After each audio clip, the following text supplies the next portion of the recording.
Doc Alan Lindeman. Doc, what's going on, man? How are you? We're doing really well here, Neil. And you? Fantastic. In today's topic, how to avoid a C-section birth. How many reasons are commonly given for C-section? Well, it all depends on, but for the most part, five are the considered to be normal. The most common one is failure to progress in labor. Then you have fetal heart rate abnormalities. You have problems with presentation, like a transverse lie this way. Big baby, small pelvis, and placenta troubles like previa, which is in front of the baby's head, covering the cervix. What does failure to progress in labor mean? Well, uh, about 13 years ago, ACOG redefined what that meant. But the first thing that you have to have if you're going to have failure to progress in labor is you have to have labor. And labor means that your cervix is at least 6 centimeters dilated. You're having contractions, and your membranes are ruptured, and you haven't made progress for now. This is the change. They say up to 4 hours. So that's a long time to be stuck. I'm not sure many moms or dads would tolerate being stuck at 6 centimeters and in labor for 4 hours. What is the second most common reason for having a C-section?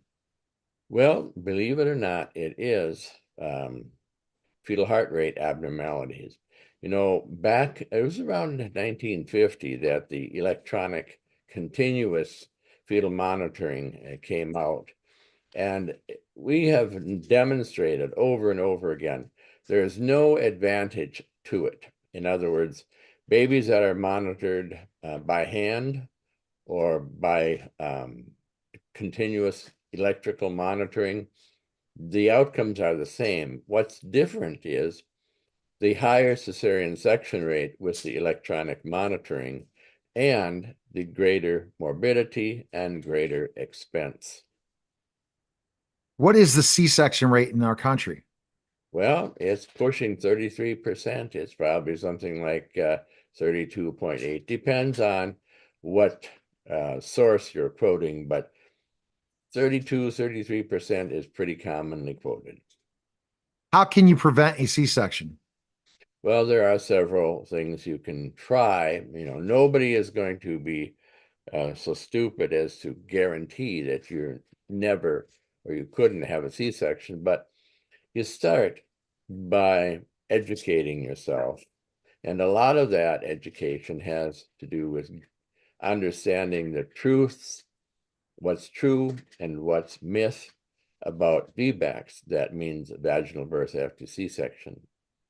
Should you avoid an induction if possible?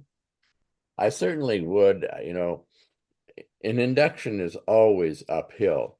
And one of the things that is traditionally lacking for inductions is a favorable cervix. Now, we're supposed to induce with favorable cervix, but it's really best if you wait until everything is ready, including mom and baby. Should you trust your body and your baby? Yep, that's a very good thing. Um, years ago, Dr. Michael Audant, Birth Reborn, he's a French obstetrician. He really championed letting babies be ready to deliver. And I think that's certainly one of the things I've learned over the last 45 years. It's best if the baby decides when to be born. All right. The best place to go is ruraldocallen.com and pick up Pregnancy Your Way, available today on Amazon. Thanks, Doc. Thank you, Neil.